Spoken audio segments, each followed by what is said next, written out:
That's good. That's so for people out there, we sort of went on a rant on that, but this is important. If you're doing aerobic based training, figure that formula out, stay out of that cortisol dumping, piece. If we were working, for Nike, and we had all the resources available to us to work with our athletes, and we had a laboratory that we can put them into a chamber and calculate their zone 1, 2, 3, 4, and 5. Another way of doing it is actually doing, while you're exercising, a finger prick blood and check lactate. So if your lactate is under 2, just under 2, you're in zone 2. If your lactate climbs above 2, you're going into the higher zones. So, and again, what is lactate? Lactate is the byproduct of burning sugar, right? So if your lactate is below a certain number, well, then by definition, you're not burning your sugar, right? So let's just talk for a second about fuel, because a lot of the people who are listening who might be concerned about fuel, they think all of their fuel is sugar. Remember, your liver can only hold about 400 calories. And then your skeletal muscle can hold all together, all the skeletal muscle can hold about 1,600 calories. Well, 1,600, so 2,000 calories, 1,800 to 2,000 calories is all you can store when it comes to sugar. And it's stored in the form of what we call glycogen, right? Glycogen just means a sugar and a sugar are held together by water.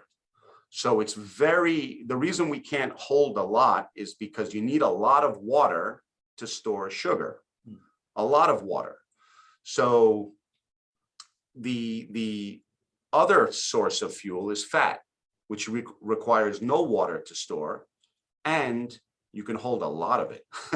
You can hold like somebody with like 10% body fat, that's fit, right? With somebody with 10% body fat, you would look at them and say they have no body fat. They probably have 100,000 calories available to them to use for fuel. So why not use that during your endurance? Use that fat as much as possible, because if you're gonna burn through your liver glycogen, by the way, that 1,600 that's in your muscles, only the muscles storing it can use it. The glycogen in my bicep cannot benefit my legs in any way. It can only benefit the bicep, but the liver can distribute it. So that's only 400 calories. That's, I don't know, 3 apples. That's not a lot of energy. So teaching people to optimize their fat burning goes a long way in reducing cortisol, reducing the negative effects cortisol has on other hormones and systems in the body. It reduces inflammation a great deal. There's so many benefits of training someone to be a fat burner in their workouts. Then, because again, when you're 20 years old, you could do whatever you want and get away with it. But you can't do that when you're 40. You can't do that when you're 60. You can't do that when you're 80. And I have clients who are 80, and we're using these principles for them too, right? Because I want them to be in the top 2% of 70-year-olds, right? If they're 80. So that is, it goes down a rabbit hole a little bit, because you have to really, for the people who are really fit, who really want to benefit or have longevity, you have to go deep. And you can't just do that by working out more. You have to kind of figure things out, because if they're in zone 3, look, here in my community, we have Lifetime Fitness. Lifetime Fitness is a wonderful gym. It's kind of a country club for fitness. It's, if you have a family, you're paying $350 a month to be a member there. And so there's no shortage of women who have nothing but time on their hands to work out, and they take 5 HIIT classes a week. And they're 45 years old, and they look great, and they might look like they're 28, but I can tell you they don't feel great. I can tell you their hormones are shot, their energy, and they're all wondering why their gut, they have leaky gut, and they have thyroid problems and all of these things. They look fantastic, and they won't stop doing their HIIT classes 5 days a week. They have no cardio base. They have no zone 2 base. They're just doing HIIT. They're stuck in zone 3, creating nothing but oxidation, inflammation, and hormone imbalances. They live in zone 3. They never do really zone 4 or 5. They have zero zone 2 other than walking their dog if they even get to zone 2. And that's it. So now you have this community of women. I say women because they're motivated, right, for aesthetic reasons, to just do those HIIT classes. It's almost like a cultural thing. Like, yeah, are you coming to the class? And they all do the class, and it's 5 days a week, and they're destroying themselves. Yeah, well, boy, that's a good example. They're avoiding spending any time or large majority of their time in Z2, which would be much more beneficial for burning fat and not immediate glucose reserves, right? Right. Yeah. How do people monitor, Steve? I'm very interested by this. Let's say someone's listening and they really want to bring their awareness up to par with their overall well-being day to day on how they feel. What are some easy metrics? Because I feel that so many people, unless they're sick or they have an obvious issue, consider themselves well. But I want to go farther in depth, and I have some examples. I'll bring them up after I hear from you, that they can monitor day to day how they're truly feeling. So when it comes to, the conversations we're having here, look, if you're not exercising at all and you feel fine, you have to say to that person, okay, but you only, you don't know what you don't know. And you're feeling fine. Just imagine you could turn that up a notch, right? Let's just say, on a scale of 1 to 10, you think you're a 10, but actually you might be a 6. And you won't know until you incorporate something, because, diet, exercise, and sleep are non-negotiable. It's impossible to truly be fine if you don't exercise at all, right? Now, I also believe people overestimate how much exercise they actually need. Yeah. Because you could get away with just a minimal amount of exercise, that really can benefit you a great deal. So we're not talking about training for anything or doing the things that I think the three of us like to do. But even if we're talking about 30 to 45 minute zone 2 exercises a week, my God, that would do so much for people. And then what they would say is, yeah, I was feeling fine, but now I have more energy when I wake up. I'm less dependent on coffee. I'm more motivated to do the things around the house that I usually had to muster a lot of, willpower to kind of get done. So your motivation, I think motivation is a big one, and fatigue. So being tired and being fatigued are two different things. Being tired is something you experience when you get a really crappy night's sleep, when you exercise and you're just wiped out. That's body, tiredness, right? You need to recover. Fatigue is more of a neurological phenomenon. Fatigue is that I didn't do anything today. I woke up fine, and it's 2 o'clock, and I just, I'm not motivated. I feel like I should take a nap. That is more neurological. That has more to do with energy systems, oxygen, blood sugar, things of that nature. That I think, people have to ask themselves, am I truly tired or am I fatigued? If you're fatigued, it's probably a good idea to look at your blood work, because there's a lot of basic reasons that would happen, especially in women. I bring up women because your red blood cell health is really determination of your ability to deliver oxygen. A red blood cell has one job, to deliver oxygen, and red blood cell health is dependent on certain nutrients: iron, vitamin B12, and folate. Those are like the 3 ingredients that would bake the cake of the red blood cell, allowing you to deliver oxygen efficiently. And we all know what anemia is. It's the inability to deliver oxygen because of either decreased red blood cell numbers or poor red blood cell health. But what we're finding is that there are nutrient deficiencies before anemia, Mhm. before frank anemia, right? So medical definition of anemia. All right, well, we got to do a transfusion. We got to, get you some iron. Okay, that's fine. But is there a sub threshold in which you're not technically anemic, but you have an anemic tendency? So we would want to know that, because that's a metric, looking at your fatigability, or how fatigued you are, what your motivation is, what your energy is like. The other thing is going to be, as far as your own metrics go, if you eat lunch and you're ready to take a nap, you're insulin resistant. You don't need to be pre-diabetic to be insulin resistant. You might say, oh, no, my blood sugar is fine. My blood sugar is fine. No, if you eat lunch and you're at your desk and you're dozing off, this is insulin resistance, and this should not be happening. And that is a absolute very common metric telling you your metabolic health is compromised. And metabolic health, look, there's a great study that came out not too many years ago where they basically said 88% of the American public is metabolically unhealthy. Wow. And when we say metabolically unhealthy, their ability to use the proper energy systems to dispose of their blood sugar.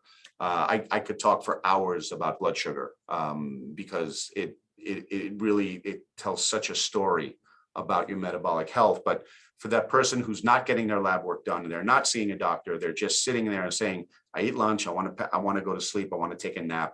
Okay, well, that's a sign of being metabolically unhealthy. Being skinny fat. Skinny fat is where you're not, everybody says you're thin, but you're 30% body fat, right? You get on a device that tells you your percentage of body fat. Yes, I know those are not terribly accurate, but they're accurate enough directionally.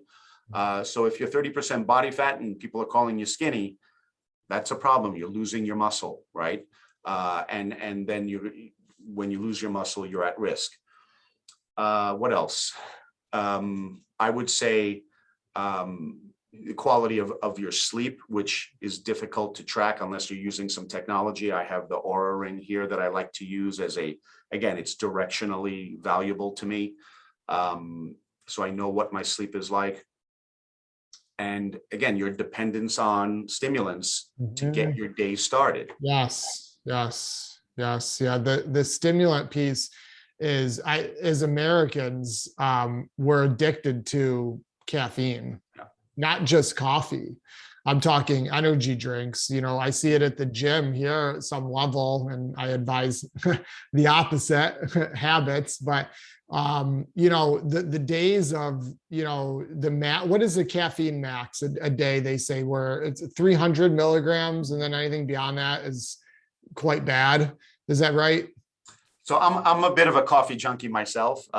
So it's funny. I did that genetic testing, and there's only a few of these genetic tests that I find valuable as far as making decisions. But I'm a very rapid metabolizer of caffeine. There are people who are very slow metabolizers of caffeine. Now, the people who are very slow metabolizers, they typically don't like caffeine anyway. They already know that. But there are people in the middle. So how much you can metabolize, is dependent on enzymes that you produce in your body. And I lie to myself and I tell myself that I can handle more than the average bear. Yeah. So there's a sliding scale with that. Yeah, I'm definitely a slow metabolizer. If I have any caffeine after noon, I'm not going to sleep well that night. Me too. Stays with me for a long time. I could have a double espresso at 10 o'clock at night, being asleep by 10:15. Wow. I don't do that, but I could. Yep. But what you're getting at, before I put a spin on that with the amounts, is that if you find yourself dependent in reaching for stimulants, correct, there's underlying issues. Yes. So one thing we didn't mention here is digestion. Day to day, how is your digestion? I think that's important. I know for myself, that's, something that I always monitor. You want to dive into anything with that, Steve? Sure. Yeah. No, digestion's a big one, especially as we get older. We make fewer digestive enzymes. We know that. So how your body responds to food.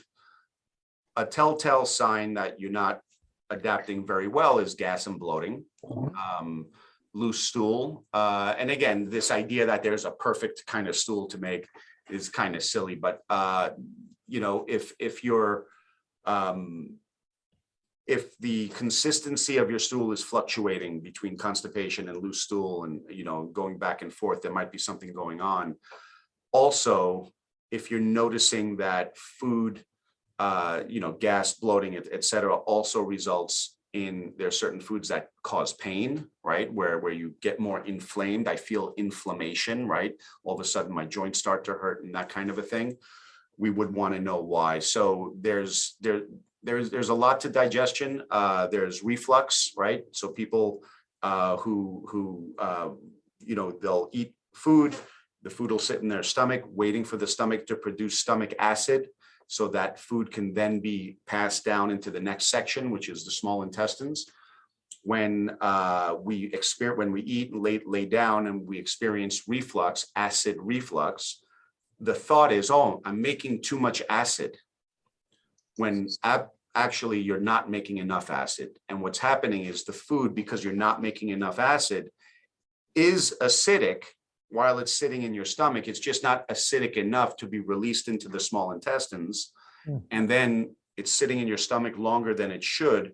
You lay down and it refluxes. It's still acidic, it burns. But the cause is more than likely you're not making enough stomach acid. So how do you make enough stomach acid then? How would you fix that? Well, I would not watch CNN or Fox News while I'm eating. I would not engage in a family discussion about things we disagree on. Okay.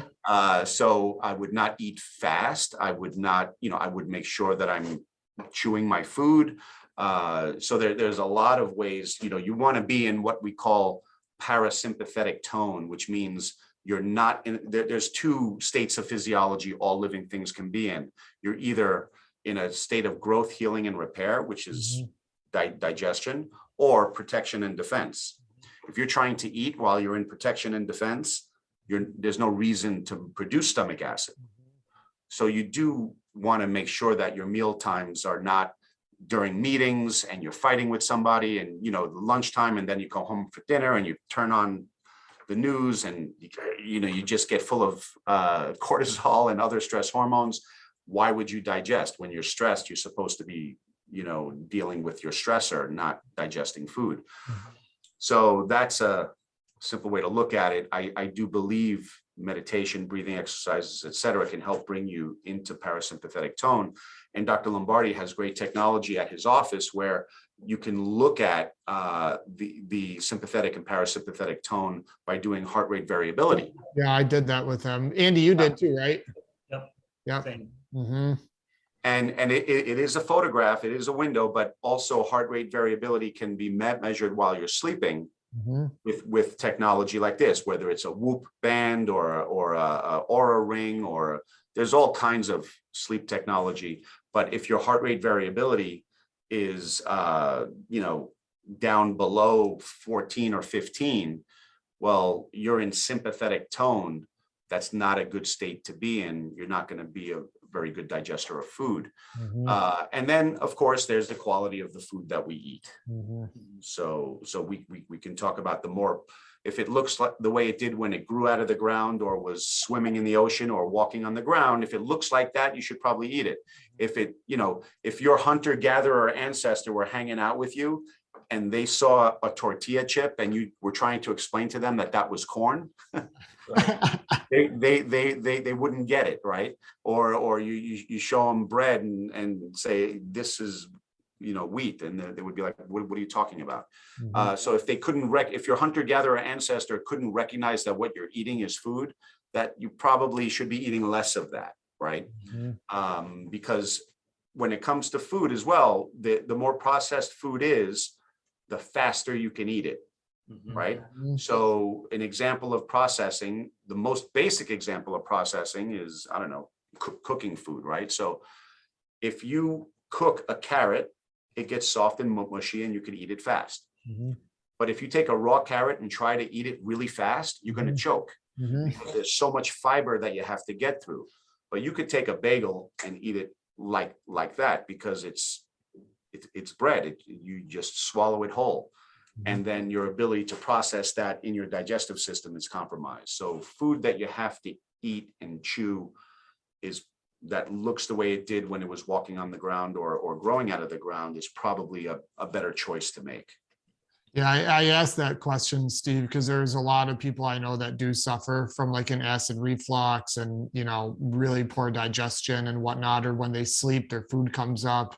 So hopefully those tips, can help people. That was great information. And then there's, just from what I do on a daily basis, if I had any issue with reflux, I would, precede my meal with a tablespoon of raw organic apple cider vinegar, because the acidity of the apple cider vinegar can stimulate your nervous system to say, he's about to eat. We want to create an even more acidic environment. Drinking the apple cider vinegar can actually benefit you by telling your nervous system to make more digestive enzymes, right? Or make more stomach acid. Really, Andy, have you heard that? I'm interested because I know that Yeah. I've heard that before. I didn't know if it was a fad. Like, what? I want to dive into that a little bit more. Should everyone be doing that? Most people? Should there be people that shouldn't be doing that? I mean, I use it medicinally, right? It's not a wellness recommendation that I make, but if somebody has reflux, I have them do that as a test. Of course, apple cider vinegar burns going down, but it's not that big of a deal. And it's very beneficial. It's kind of diagnostic. It helps people get off of their antacid medication when it works. So, and then there's other enzyme. There's what's called betaine HCl. So betaine is a proteolytic digestive enzyme along with hydrochloric acid. Look, that's what your stomach makes, right? It's hydrochloric acid. If I had a cup of hydrochloric acid here in New York, Pete Lombardi, if I had a cup of hydrochloric acid, I put my finger in it like this, and then I took it out, the flesh would be gone. It would be bone, right? That's what hydrochloric acid does. It has a pH of 2. So on a scale of 1 to 14, with 7 being neutral or water, anything below 7 is acid. A lemon is 6. Vinegar is, let's say, 5. Hydrochloric acid's 2, and it will melt the flesh off of your skin. That's what your stomach makes to break down chicken, right? So you just squeeze that hydrochloric acid on there. So if the acidity of the food has to be like 2 or 3 to release it into your small intestines, and it only goes down to 4. And again, I'm just throwing the numbers out here to make the point. That 4 refluxes into your throat, it burns, but it's just not acidic enough to be released. So betaine HCl is actually a way of swallowing hydrochloric acid. Again, same mechanism. So I would say that that's stronger. Betaine HCl is a little difficult to dose, where you'd start with 2 capsules, and if that doesn't do anything, you go to 3, and then you go to 4, and you keep going up until you feel a burn, and then you cut it back. So let's say taking 5 capsules causes a burn. Then 4 is your dose, and you take 4 with each meal until your nervous system takes over, and you improve your diet, right? There's no point of doing any of this if you're not going to make the lifestyle change. And the work that I do with Dr. Lombardi and other doctors across the country, we use nutritional supplementation quite a bit in our recommendations, but we don't believe that your health comes from a plastic bottle. It certainly does not.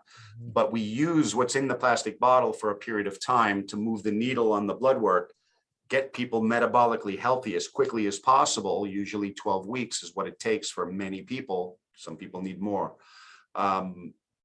Then we start to pull back on what your nutritional supplementation needs are, because lifestyle is really where you get your health from, diet and lifestyle. There's no point in taking the supplements if you're not going to make any changes at all. Sure. One last little interesting point on the stomach reflux sort of thing, or the acid reflux, is that what most people try to do to combat that, if they have that issue, is to take an antacid, or like a Tums or something like that. They're trying to reduce the amount of acid in their stomach, which is just exacerbating the problem and making it worse over time. That's right. A vicious cycle, they call it, right? Right. Yeah. So now what happens is your small intestines ultimately receives this undigested food. And what does our small intestines do with large undigested food particles? Takes it into the bloodstream. The immune system recognizes those large undigested food particles. The immune system gets upset. Mm-hmm. The byproduct of an upset immune system is inflammation. And now you might actually start recognizing these large undigested food particles as being foreign and dangerous. Mhm. And then your immune system can start attacking them. And that creates food sensitivities. And now you're creating a thing where you're sensitive to foods you're eating on a daily basis. Your immune system is activated, feeling a threat. And when your immune system is activated, feeling a threat, you raise the risk of your immune system not only attacking foreign proteins that are food, it might attack self-proteins. And that's why we have a pandemic of autoimmunity, especially in the last 20 years. Mm-hmm, mm-hmm. And what was the main cause of what you just described, Steve? The main cause is large undigested food particles getting into the bloodstream, Yep. resulting in the immune system becoming defensive. Now, if I could just dive just a little bit deeper there, the purpose of your immune system is to swim around your body. And I say, is this me or is it not me, right? Is this my big toe? Yes, leave it alone. Is this my eyeball? Yes, leave it alone. Is this my pancreas? Yes, leave it alone. So it's kind of like a surveillance, right? Mm-hmm. And then if it sees something like, I don't know, chicken and broccoli, well, chicken and broccoli is not you. So now the immune system has to ask a second question. The second question is it safe or is it dangerous? So if the immune system says, this is not me, but it's safe, well, then leave it alone. Now, if the immune system is swimming around and it sees something that's both not me and dangerous, like a flu virus, then we mount an attack. And that's the way the immune system is supposed to work. But when we start identifying large undigested food particles, let's just say the big bad guy on the block these days is gluten. The gluten molecule is recognized by the body as being foreign. And maybe there's a portion of that gluten molecule that really looks a lot like that flu virus from last year. And your immune system is not really too sure, is it gluten or is it flu? I don't know. I'm just going to attack both. Or is it gluten or Epstein-Barr? Is it gluten or herpes? Is it gluten or whatever?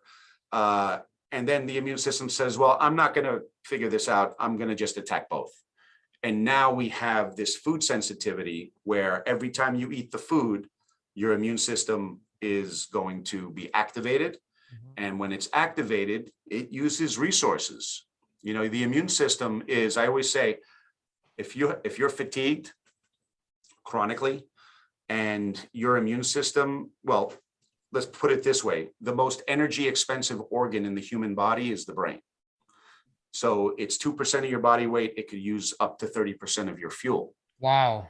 The only other systems that could challenge that is a heart that's beating super fast. Like if you're running a 400-meter race in the Olympics, you're not going to calculate your grocery bill while you're on a full out sprint, right? Because your heart is demanding so much energy and oxygen from your brain. But the same thing when you have the flu.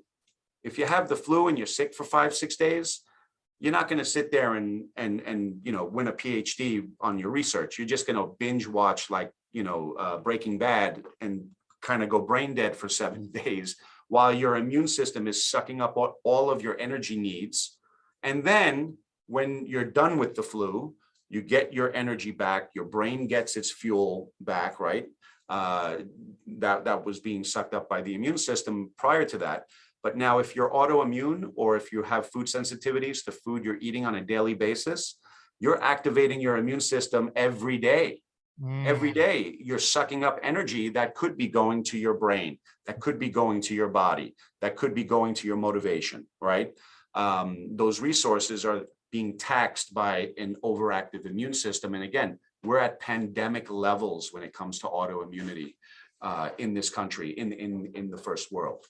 Would Man. you say that most of the autoimmunity that we see is due to, we'll say, malfunctioning of the digestive system?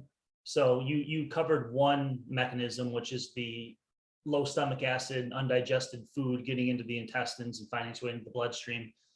Is there also another mechanism where there's a poor health to the gut lining, where things are finding their way through that they shouldn't be? And maybe what causes, like, what can we do to improve the lining of our intestines? Yeah. So that's a loaded question. So, you know, there are 100 trillion cells in your body, and there's 10 times that many bacteria that exist in your gastrointestinal system. So 90% of your DNA doesn't even belong to you. It belongs to bacteria that live inside of you. And without that bacteria, you would be dead. So we live symbiotically with that bacteria.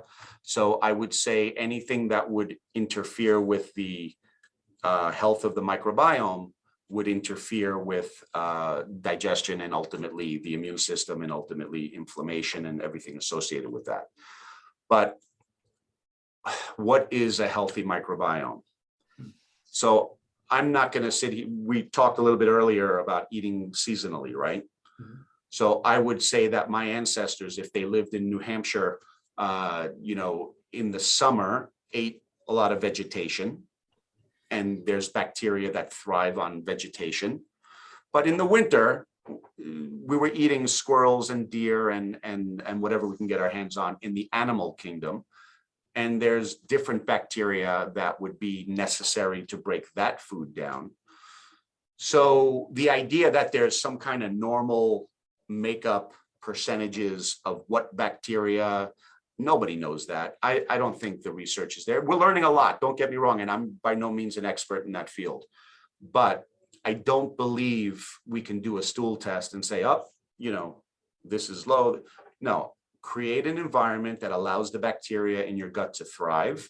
What allows that to thrive? You know, nutritionally dense food, making sure that you're chewing your food and breaking it down as much as you can before the food even gets there. Eating when you're resting and digesting and not fight or flight. You know, all of those things are going to contribute. And then, of course, avoiding chemicals, right? So if it comes in a box, a bag, or a jar, and it can last in a pantry for 10 years, it's not really food. Food goes bad, right?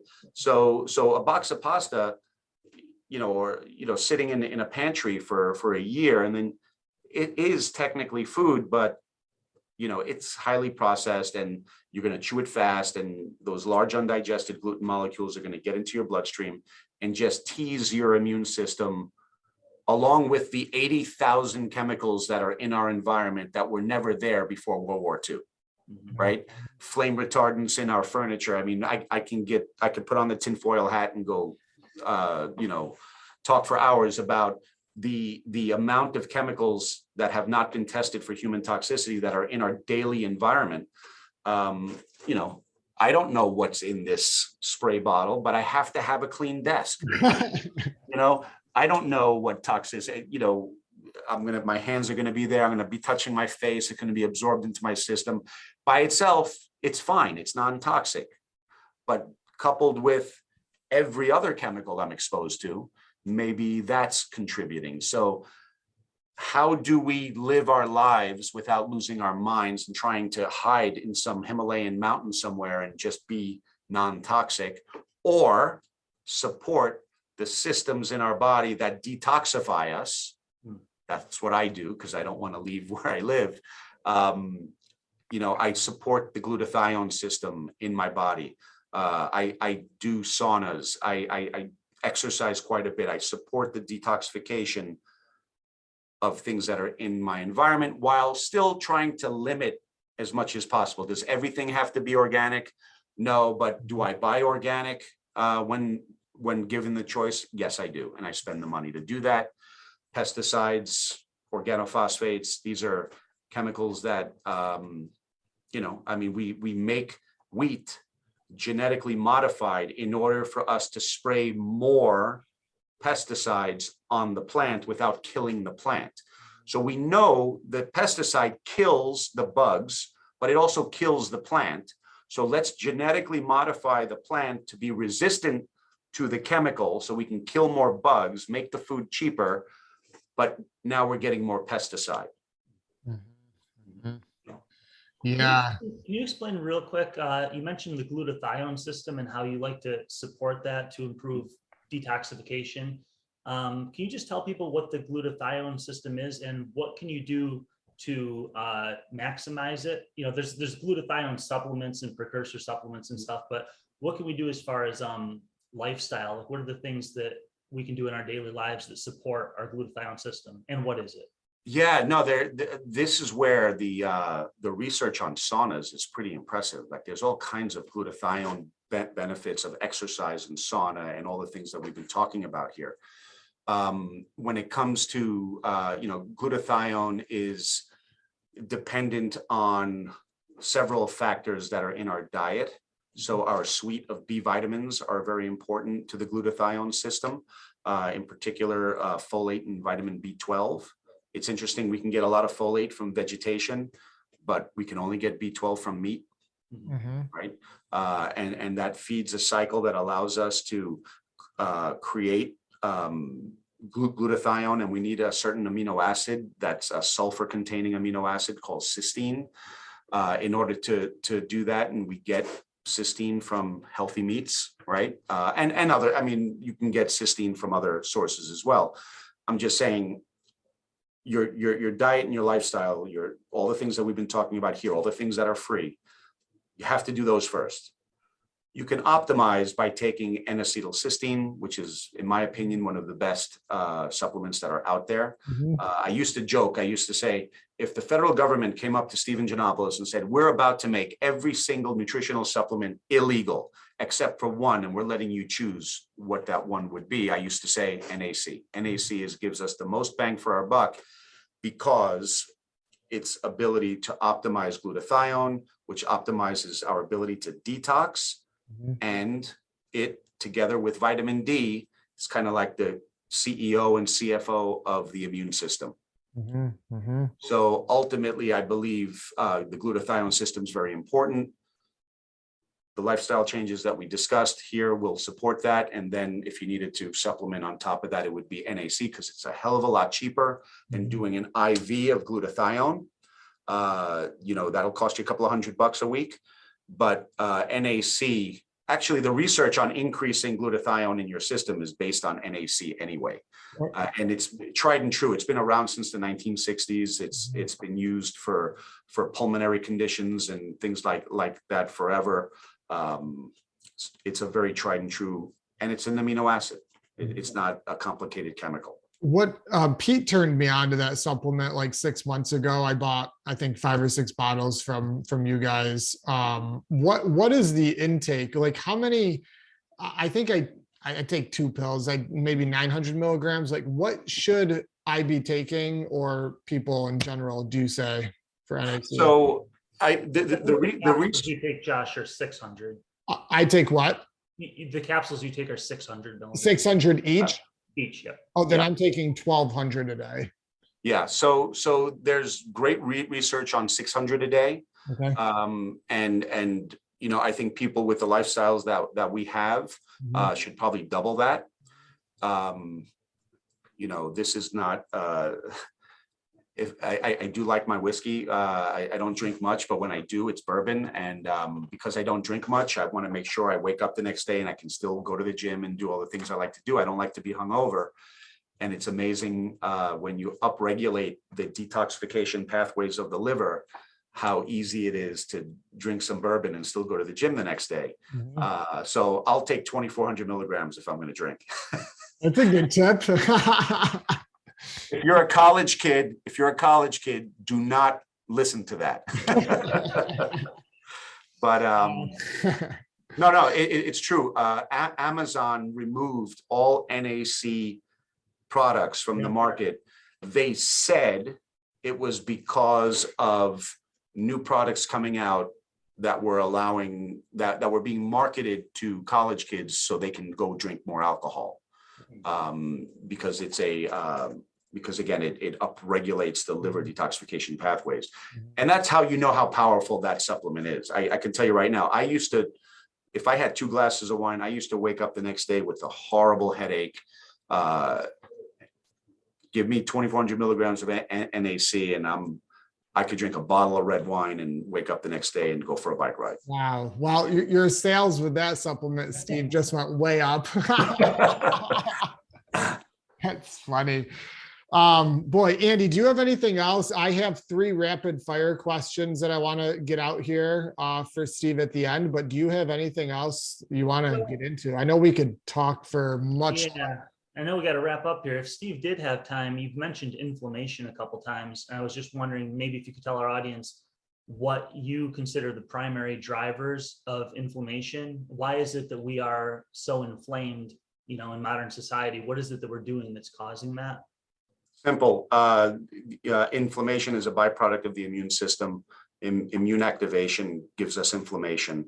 And the number one place where inflammation occurs, or where the immune system is activated, is in the digestive system, because that's where the outside world in the form of food, the inside world, your bloodstream, that's where they're intimately connected. And it's kind of like if the inside world, your bloodstream, is the inside of an airport terminal, and then outside the airport terminal is the outside world, you can't get into the terminal without going through security, right? You got to go through the blue shirts before you can get into the terminal. That's your small intestines. That's where everything happens. So inflammation is driven by food. It's simple as that. Now, if I have inflammation in my system, and I'm sitting at my desk all day, putting stress on my lower spine, then that inflammation will manifest maybe as chronic low back pain, right? It may manifest as chronic neck pain, headaches, etc. So once you create a baseline of inflammation in the system, weak parts of your body can then become symptomatic. So one of the most powerful things I did for myself to reduce my own inflammation, which means pain in chronically injured joints in my shoulder and my knee and my lower back that I had from not knowing all of this when I was younger, changing my diet and lifestyle dramatically reduced my inflammation, dramatically reduced all my symptoms. Yeah. See, I just want to touch on that because I've impressed upon a lot of people that, in my opinion, inflammation is possibly the biggest root cause to pretty much all of the chronic disease and health issues that we have.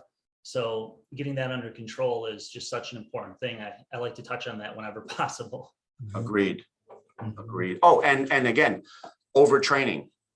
Overtraining is a major source of inflammation. Well, what that conversation about zone 3, exercise, cortisol production, disrupting hormones, all of that is very much for people who are living what should be a fitness-oriented, healthy lifestyle, who still chronically complain.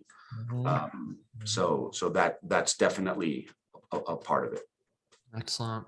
Andy, anything else, bud? I'm good right there. I don't want to take up too much of Dr. G's time. So what do you got for the rapid fire?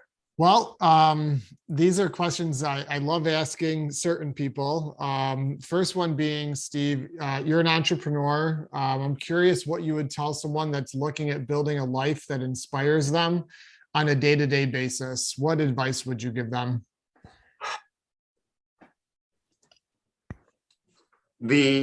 If you're an entrepreneur, you're a glutton for punishment. If you're a weekend warrior, you're a glutton for punishment. If you're a competitive athlete, you're a glutton for punishment. So the pain associated with exercise is a good thing. We all know that. The pain associated with being an entrepreneur is a good thing. Okay. So being entrepreneurial, having that entrepreneurial spirit, means you are willing to do things that no one could really pay you to do if you were doing it for them, right? You do it for yourself. And usually the payoff is in some distant future date. So if you're an entrepreneur, that's it. You got it. You know it. It's a spirit. If you have that, do the things that we've been talking about to make sure you can do so in a healthy way. How many entrepreneurs do we know who just are willing to completely sacrifice their health, just like the competitive athlete for the triathlon? They're willing to completely sacrifice their health to win. Entrepreneurs do the same thing, but they do it for decades. At least with the athlete, your body won't let you do it for decades.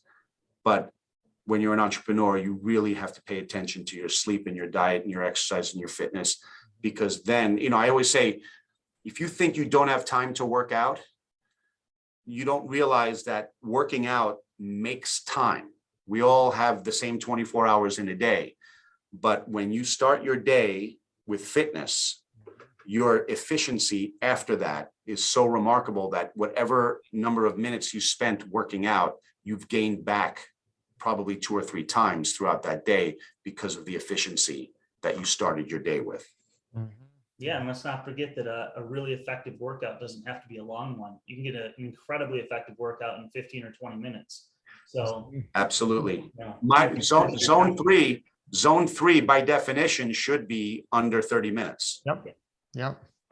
What's your 10-year vision with your company, Steve? You're onto a lot of great things. Your website's amazing. You've got quite a vision and a drive. Where do you see yourself and your company in 10 years? So the mission behind our company is really to revolutionize how healthcare is delivered by alternative healthcare practitioners.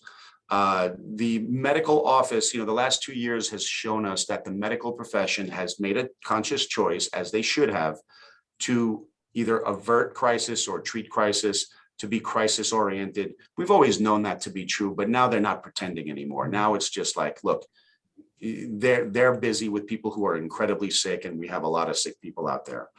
So what we said was there's 60,000 licensed chiropractors in the United States where our education is appropriate, our licensure is appropriate. We need to get involved in the metabolic health of our communities. So I started a company that allowed us to basically use my knowledge. Chiropractors are great at dealing with the structural health of their patients. What we want to do is not teach them to become metabolic experts, because that's not what they chose to do, unless they chose to do that. I chose to do that.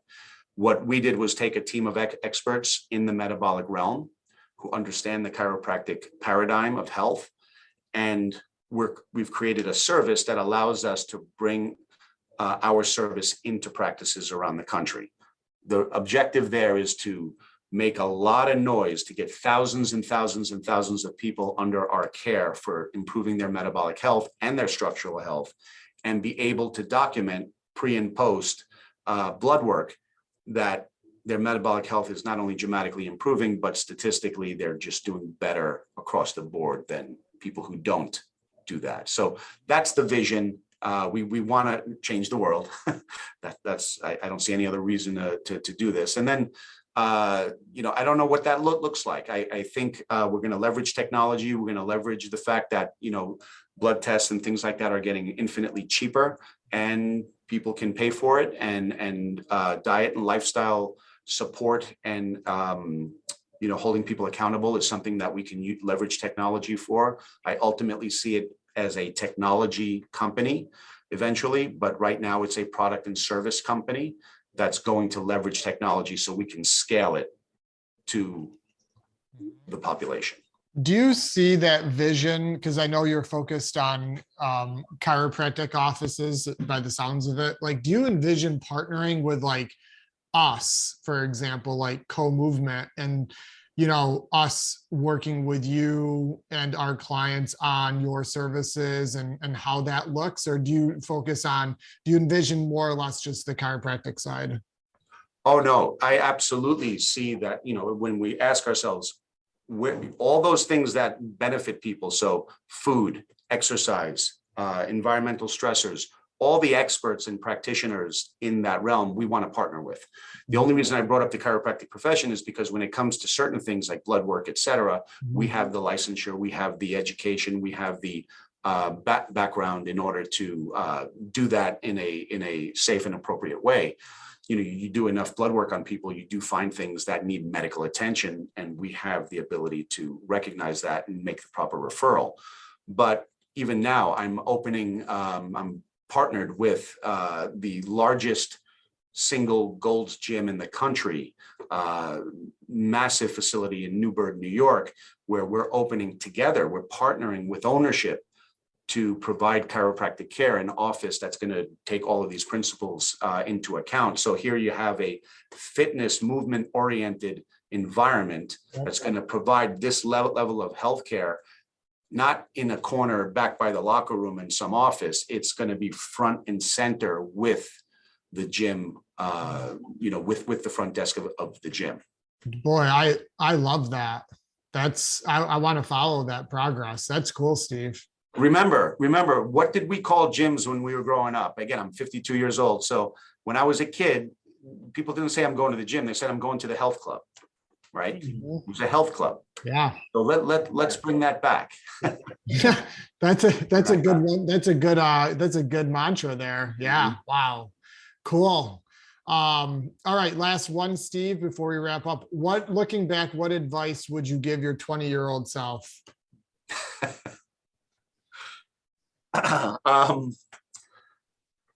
What advice would I give my 20-year-old self? It would definitely be in the realm of not being a meathead in the gym, because I'm paying for that now.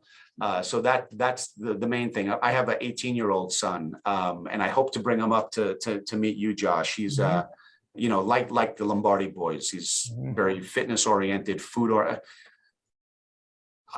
I would just say to my 20-year-old son, be like George, be like my son, because my son takes food so seriously. He takes his fitness so seriously. He's so, Nate Lombardi, who's going to be Dr. Nate Lombardi really soon, taught my son when he was just coming of age at 15 years of age to properly lift, in particular as it relates to the lower body. So deadlift, squat, etc. And my son is so strict. He's a big boy. He's 6'6". He's an athlete himself. And just that one session he had with Nate Lombardi just bypassed all of the misery I experienced in the because of the gym in my early 30s. So that would be great advice that I would give as it relates to food and fitness. Be like my son George.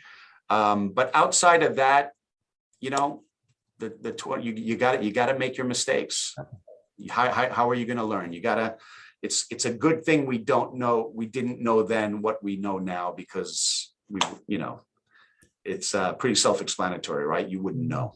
Yeah, for sure. We would have missed a lot of learning opportunities. Right. Absolutely. Well, this has been an absolute pleasure, Steve. I want to have you back on. I feel like there's much more we could dive into. You've given us 2 hours of your time today. I'm hoping listeners take some notes and take this episode serious. There's a lot of valuable information in this.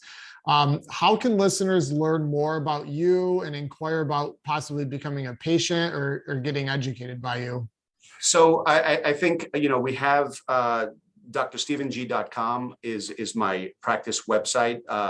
My practice time is very limited. I have just so many hours a week that I can dedicate to patient care, and I do work virtually.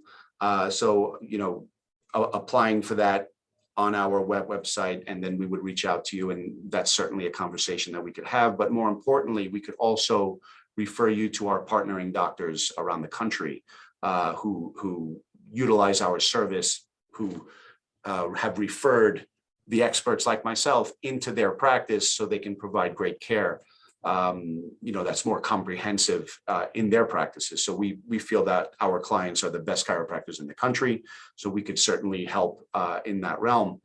But I also have again, we were talking about NAC. Full disclosure, I helped to formulate supplements for a nutritional supplement company called Serene Labs that are only available by doctors from doctors' offices. But, you know, again, if anybody wants more of what we have to offer, either directly through me or indirectly through our clients, we'd be happy to provide that, that information. Yeah, and I highly recommend what Steve just said there. You know, we've referred a bunch of people to Dr. Pete Lombardi for lab work, supplements, some recommendations via, you know, your partnership and program. I think more people should look into that. We'll probably be pushing that with this episode and whatnot. But yeah, thank you, Steve. Andy, anything else before we wrap up? No, I'm good. Thank you very much, Steve. Really appreciate the info today. You're welcome. And thank you guys too. I had a great time. All right. Thanks, Steve.